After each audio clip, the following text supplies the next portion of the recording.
Paul opens this cubby up underneath the stairs going into the house that they had, and he finds bones, skeleton bones.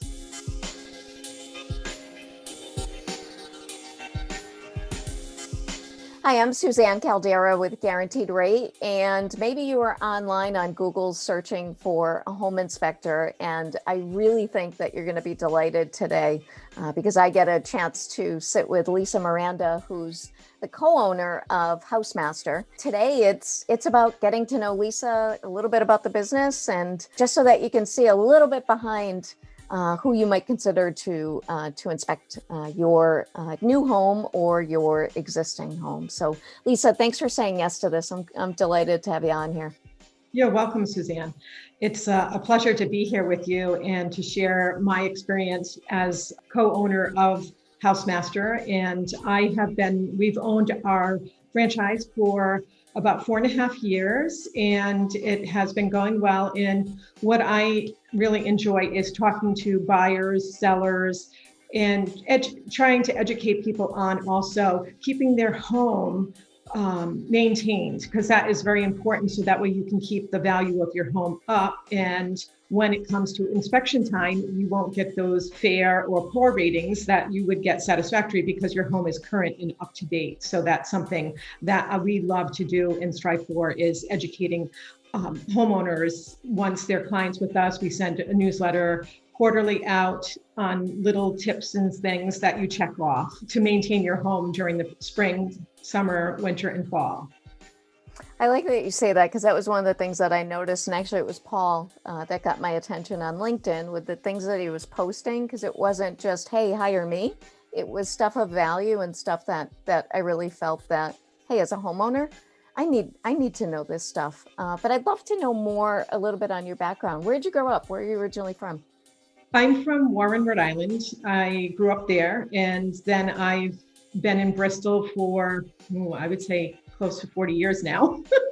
and Paul and I have been together for over 40 years. We're high school sweethearts. And he grew up here in Bristol. We've been married for almost 35 years, and we have a son, Ryan. So I know Rhode Island pretty well, and Massachusetts and Connecticut as well.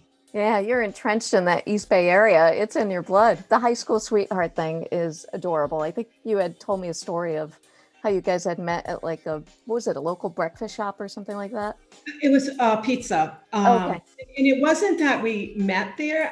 He used to come into the pizza parlor that my friend's parents owned, and he'd buy soda, pizza, and I would just sit there with her, and I would just say, oh, he's so handsome. He's so cute. I'd love to meet him. And then another friend knew him and introduced us. The rest is history. So, I was 15. He just turned 16. On that. So we've been together and, helping each other along the way. And here we are today, owning a business together. Yeah. I mean, I just think that's, you guys are living the American dream, and it's so cute. What got you more involved with saying, hey, you know what? I think we'd like to own this and do it together, because I know a lot of spouses can't work together.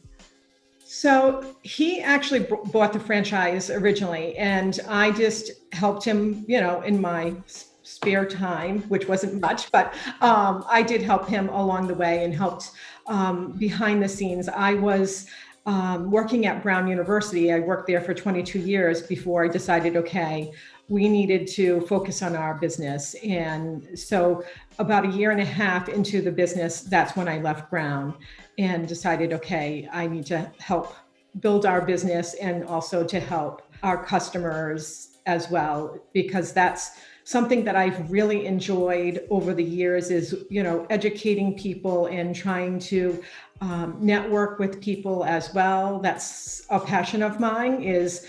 I'm a people's person, and that's what I did at Brown. Is I worked in alumni relations, and I connected so many people around the world, so I love doing that today. I would think that that's a skill that you brought with you to the business. And Paul also has skills that he brought. It wasn't just, hey, we're buying this franchise. Like, talk a little bit about Paul's background. So Paul was in the construction field for a little over 35 years.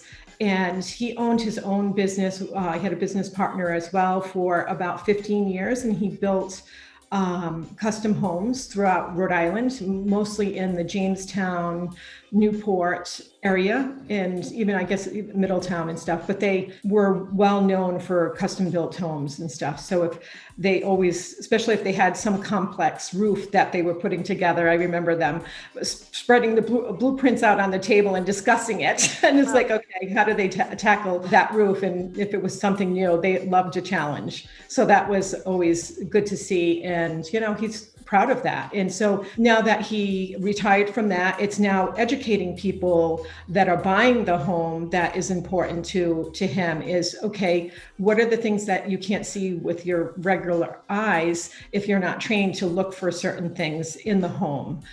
There are things that I'm like, oh, I would have never saw that if I wasn't if he wasn't there saying, okay, look at X, Y, and Z. This is what's happening with the home. This is what you can do to maintain the home. Or if people have questions about, oh, I want to tear down that wall because I want to open up this up. And he would say, yes, you can do that. No, you can't. Or if you can't do it, what can you do instead to make it strong in that you don't lose the integrity of the home and cause structure issues in the home as well.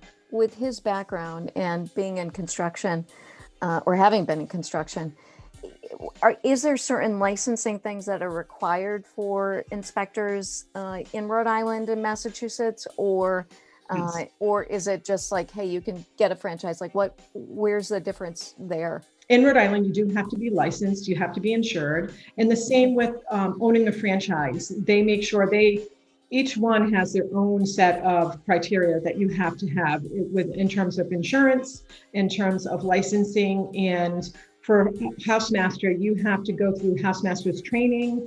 You have to participate in conferences, ongoing training as well. They also make you take a yearly test to make sure that, okay, you are keeping up with the times. If there's anything changed, they send you also bulletins to say, okay, there's a recall on X, Y, and Z. So keep a lookout for that. So that's really nice to be part of a franchise, is that you have the support in there that is someone that's looking out for these things that are, okay, there's a recall on a heating system, and what's the recall about, and how do you present that information to the customer? And also HouseMaster is also concerned about how do you convey information. They're all about communications and how you communicate to your clients as well, and making sure that they fully understand what they're purchasing. It's about educating our clients on what they're buying. And if you're a homeowner and want to have a maintenance inspection, it's also educating them on what it needs, what they can improve upon, life expectancies of a roof, the heating system, cooling system. So those are the things that HouseMaster has made sure that all of our inspectors know. Also, HouseMaster has a digital resource guide that will also share with you, okay, if the 10-year home has this percentage that could have defects, the roof would be 10% worn or something. The same, with the 30, what are the expected things that you're going to find in a 30-year home, a 40-year home, in a 50-year home? So it's educating that way as well. So that's one thing that I like about HouseMaster, is that they're always wanting us to educate our clients, people, agents, anyone that we're working with, which is great. And that's what I really enjoy doing.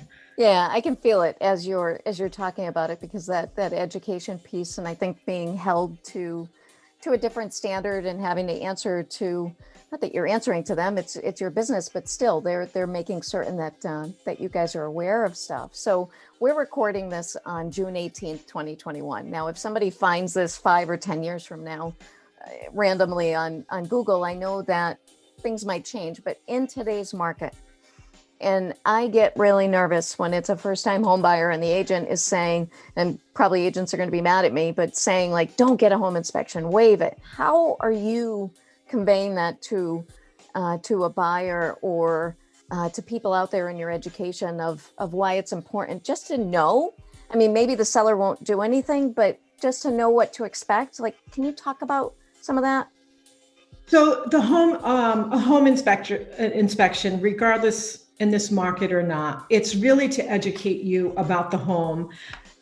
And what does the home need? Is it something that you want to, I look at it as, is it a house that you want to be in because you're handy? Or you look at it and say, okay, I just want to move in. I don't want to do anything to the home. And everyone's at a different stage in life and what they can afford, what they can tolerate as well, because it's like, okay, I have 4 kids. And do I want to live during construction in this home with 4 children? Because I can't afford to live somewhere else during the construction phase. Also, you want to make sure, especially in today's market where people are paying, 10, 30, and sometimes even $100,000 over asking price. Are they using all of their income and their cash to pay that additional amount? So you want to make sure that, okay, whatever is wrong with the house at the time that you buy it, can I afford to fix it? Because you're going to need a new furnace in 2 years, or you might need it tomorrow. So it's something that it's an educational tool for you to use to say, okay, yes, I'll buy the house the way it is, but you want to know, okay, can I really afford the house in the condition that it's in, is what you want to make sure of. And so I strongly advise people to have the home inspection for educational purposes, even if you're not going to negotiate anything off of it. You want to know, okay, do I have that $30,000 that I need in the bank to pay for whatever repairs that the home needs? Have you found that sellers are reaching out to you to do pre-home inspections or anything like that before they list their homes? Some are. We have had an increase in sellers inspections, not all. It would be helpful, I think, that if people did do that, so that way they would know what things can I improve in my house, or I can disclose. Because it's nice to know upfront, okay, these are the things that are wrong with my house. You put it down and you can say, I either want to repair those, I don't, but I'm just going to list them and it's up to the buyer and I'm going to price it accordingly. So that way you don't have the negotiations at the back end, that you have everything in writing up front and saying, okay, this is why we priced the house, based off of this home inspection that we had.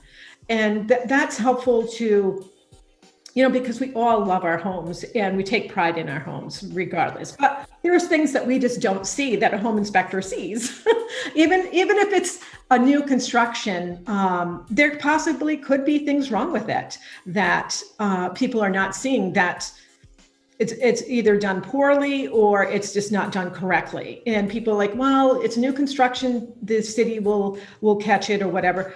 You're just looking at those that are in the city that are inspecting. They're doing lots of inspections. They're not spending 2 hours, 3 hours at your home that you're purchasing to do that depth of home inspection. So they're just quickly going through things. They're not running the water like a home inspector is doing. So I would do my due diligence. It's the biggest investment that you have in your lifetime. And to me, you want to do your homework on it. And I'm not just saying it because I'm a home inspector. I'm saying it just because it's the right thing to do for yourself, for your family. And you don't want to get in a home and saying, okay, now what? I can't afford to live here because I overpaid and I don't have any money to repair these things. So what's next? Yeah, I agree. Have you ever found that people will just randomly reach out to just have an inspection because they've owned their home a long time and they're just maybe just curious on what might be things that they need to do? It doesn't happen often, but I would say probably about 5 times a year. And I'm hoping to increase that because I don't think people realize that that's what a home inspector can help with. It's not just part of a sale. It's the home that you live in, and you want to make sure that, okay, when does my roof need to be repaired? And we're like a third party, so you're not getting the opinion of a roofer or a contractor saying, okay, this is what's wrong with your house, because they're looking to make money. We're in it so that way we're educating you, so that way you can decide, okay, these are the repairs that I need to do within the next 5 years. And how do I decide which repairs need to be done quicker than others? And then you compile your list. We've had also some schools and churches reach out to us to say, okay, I'd like to have a home inspection. So that way they can bring it to their planning board to say, okay, this is what we need to save our monies for the next 5 years, because these are the things that we need to maintain. So it's great for long planning, long range planning. Yeah, it's good to know. Definitely good to know. What's the funniest thing or oddest thing that Paul's ever uncovered on a home inspection? So we were actually going and looking at this house. It was an apartment building. And I happened to be there because we were just looking at it with a friend of ours for investment property. And Paul opens this cubby up underneath the stairs going into the house that they had. And he finds bones, skeleton bones. So, Paul wasn't that alarmed by it, but the rest of us were. The story to be told is that one of the tenants, and we actually knew the tenant, we didn't know at the time he was living there, and he actually collects different things. He goes in his canoe and he'll find things around the ocean and he collects them. It was actually a cool thing at the end, but we should have asked him, like, okay, what was that? What was your idea of finding that? So that was something that was really interesting and like, okay, where to find? And we were glad that we were actually the people that found it, and it was no one else that was finding it at a viewing of the house and everything. But oh my goodness. Yeah, I would be calling the police or the FBI. I think I've solved a murder. Yeah, so Paul is picking the pieces up, and we're like, don't touch that. We don't know what that. He goes, no, it's fine. But we're like, your prints are all over it now. You're going to jail. Yeah. Oh my goodness. I do love to finish on a little funny note, but I am delighted that you said yes, and we'll have your contact info on here. But what's the best way if someone is looking to reach out to you guys for a home inspection, to get a hold? Yes. So you can call us at 401-632-6188, or you can email us at lisa.miranda@housemaster.com. And we also have, if you go on housemaster.com and put in your zip code, you would come up as well. Okay, perfect. I am so happy that you said yes to this, and it was great to learn a little more about your passion and what you guys love about your business, and you as well, Lisa. So thank you so much. Thank you. I really appreciate it.